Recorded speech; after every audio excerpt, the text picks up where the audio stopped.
Welcome back to the Untouchaballs podcast. Caden and Leo here. Caden, how you doing today? Doing pretty good, Max. How about yourself?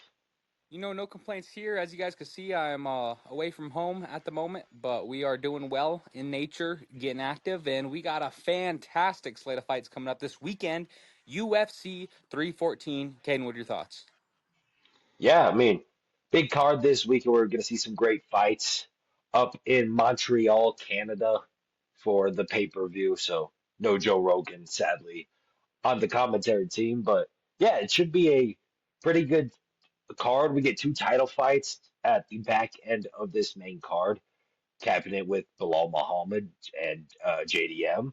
But to kick off the main card, we have the God of War, Benoit Saint Denis, going up against Kyle Preplicich, where God of War is a minus 1050 favorite. Caden, this definitely feels kind of like one of those fights where the UFC is almost punishing Benoit.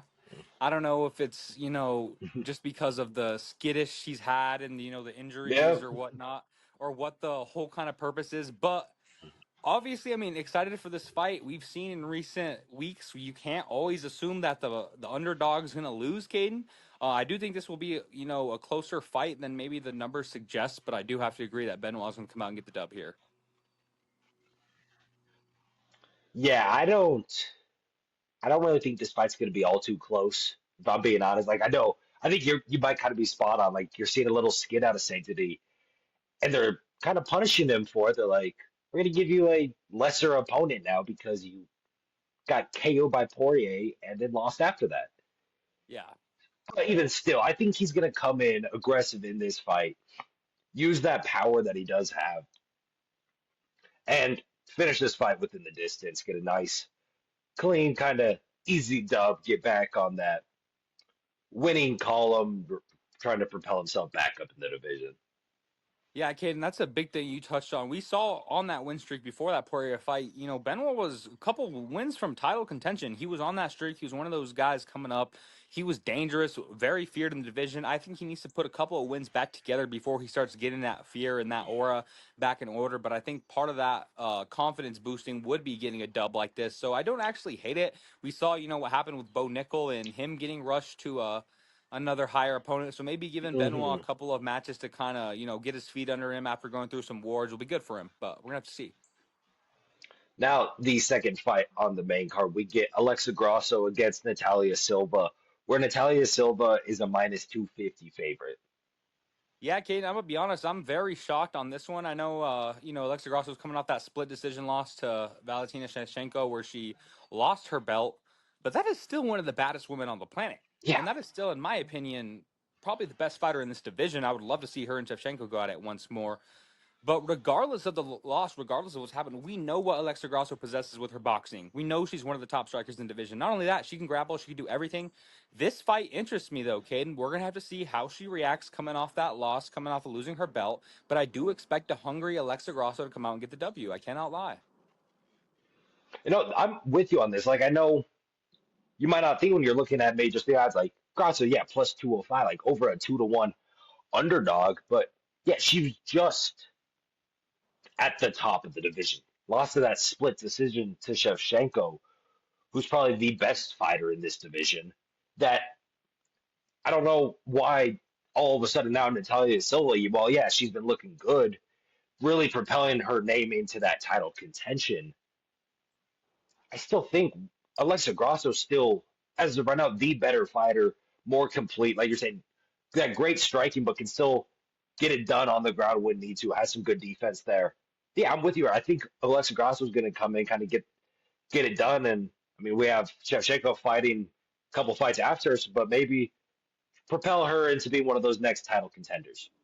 And Caden, we've seen it this year a lot with these fighters who are on big win streaks, a lot of hype. They kind of get thrown into the fire early, I feel like, with some competition with more veteran experience of fighters who they just may not be ready for in that octagon, Caden. So Yep. I honestly would not be surprised if Alexa was actually able to get her out of there with a finish early, just considering the experience she has within title fights and, the championship composure that she brings to the table. It's going to be interesting.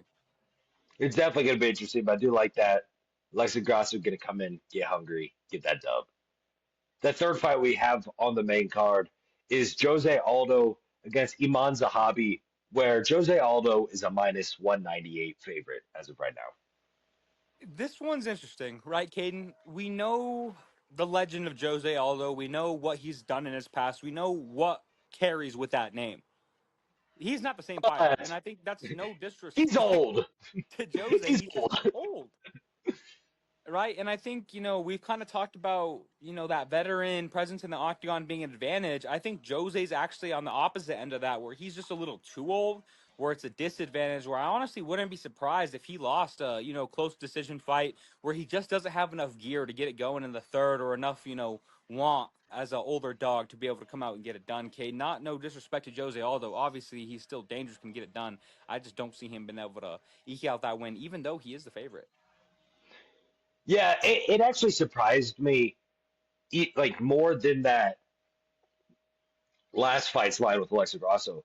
I didn't think Jose Aldo was going to be the favorite really in this fight because, like, yeah, he can still get it done in the octagon. But you've been seeing for a couple years now that decline of Aldo, where the age and just all the wear and tear on his body's catching up to him.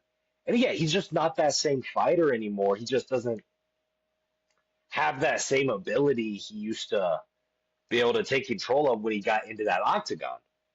And now you taking him up against a younger fighter in Zahavi. Yeah, I'm kind of like with you. I don't see this fight really going to a finish. Do think it probably goes to a decision, but I do think Iman Zahabi is going to be able to get it done in that decision over Aldo. And like you're saying, yeah, we're just seeing a decreased value Jose Aldo now at this point of his career, and like he just it's just what it is. For sure, and like that, there's no knock on him, but we've seen him go into retirement. We've seen him come out. That Yeah. doesn't really work well for fighters, Caden. And at this point, I don't want to say he's tarnishing his legacy, but I think a loss does worse for him than a win would, because a win's not going to add anything to his Yeah. legacy, Caden. He's already established himself. Hmm. A loss just kind of hurts it more. For sure. Now let's get to our two title fights that we will be seeing on Saturday night, starting it off with the aforementioned Valentina Shevchenko taking Hmm. on Manon Fiorot, where Fiorot is actually a minus 135 favorite over Shevchenko. Again, we have the young upcoming fighter who I respect and who's earned the right to compete for a Mm. title. But to put Valentina Shevchenko as an underdog, we're Oh, talking come about on. one of the baddest females ever outside of Amanda Nunes. Yeah. What are we talking about, Caden? I don't know what the odds were coming into this fight, but I just see lots of disrespect to some of these women specifically. Yeah, I mean, I'm agree here. I think we're getting Shevchenko at plus money. I think it's awesome. Like, yes, Shevchenko isn't like she's gonna be the undersized fighter in this match because I mean, Fiorot's just a very tall woman, especially for that division. Even still, Fiorot's looking good. She's this kind of like what a lot of this card is, young up and coming fighters who kind of seems like are getting a little overvalued on their price lines. And it's like, no, Valentina Shevchenko, like one of the baddest women on the UFC roster. She's been there, done that so many times in these championship fights. And you're like, and you think this young up and coming fighter, first career title fight against a future Hall of Famer in Shevchenko who's still competing at an elite level. The only Yeah, fighter give me in Shevchenko UFC, all day. yeah, the only fighter in UFC history who's collected all rubies on her belt, Caden. No woman, I mean, outside of Amanda Nunes, no woman has more experience in title fights and in that situation than Valentina Shevchenko. There should be no reason why she's an underdog. No. Now though, the main event, we got Mex's boy Bilal Bilal Muhammad making his first title defense finally, and he'll be facing off against Jack Della Maddalena, where Bilal is a minus 192 favorite. Caden, Bilal is our boy. We've been talking about him since the great year of 2020, way back when. We've We watched Bilal have, we fights have. into stardom, Caden. From only us talking about Bilal to him being the UFC welterweight champion of the world. We put that into the air, all right? Bilal Muhammad is the man. He's going to get it done. But boy, does he have a tough challenge, Caden. Jack Della Yeah. Maddalena, he's awkward. He's a freak. But most importantly, he's one tough SOB, Caden. He's going to keep punching. We saw him snap his arm and come back and beat Gilbert Burns. Are you kidding me? Are you kidding me, Caden? You snapped your arm and still finished Gilbert Burns? You still went 3 rounds with Gilbert Burns? Like, he's a killer. He's a dog. This fight is going to be a lot better than I think the fans are putting respect on. Oh yeah, 100. I think this is going to be an amazing fight between JDM and remember the decision Bilal. That like I think we're in store for a great fight where obviously, well, you don't like to remember the decision, Put some respect. but yeah, I Remember the mean, name. no, I have respect on Bilal. I thought he would win the belt back when he first took it. I think when he eventually faces Shavkat, he loses it, which was originally supposed to happen. But here against JDM, I'm with you. I think for the first time in a while, you and me are going 5 for 5 the same on a Whoa. UFC main card where I Whoa. think where yeah, I do think Bilal's gonna come in, get that first title defense done where yeah, JDM, he's a very weird style type of fighter. He's gonna be throwing weird angled shots at you and he's no matter what, he's gonna be trying to push the pace, go for like he'll eat some shots, but still be going at you. That it's gonna be a tough fight for Bilal. It's definitely what you said at the start. Like, this is a fight fans are kind of I think disrespecting. Where this should be at least in my eyes a really just competitive good fight from start to finish. And by finish, I do mean the final bell ringing because Bilal wins by decisions, and that's what he'll do on Saturday. Hey, Caden, do not be surprised. Jack Della Maddalena's game. He's going to be swinging. We might see Oh yeah. ourselves in a firefight where he gets caught, where Bilal's going to shoot a takedown, take his back. Maybe he gets a submission. I'm going to put it out there. Don't be surprised. Bilal Muhammad has to use his wrestling, shows the ground game a little bit. Caden, but either way, this card, top to bottom, is going to be good. We got a kind of a old guard versus new guard battle going on in a sense, Caden, Yep. throughout all the way from top to bottom. I'm excited for this one. Yeah, this is like it might not have the most name value of some of the pay-per-views we've seen to start the year, but I definitely think this should be up there for one of the better main cards we've got this year, especially with those two title fights where I think the Shevchenko Fibro fight should be amazing in the women's divisions. And then at the end with Bilal and JDM, that should be another banger. I think we should be in store for two really good title fights, but it's totally very good main card. Most definitely. I'm looking forward to it, Caden. It's going to be exciting. What should these people do before they go, though, and before they watch this fight Saturday night?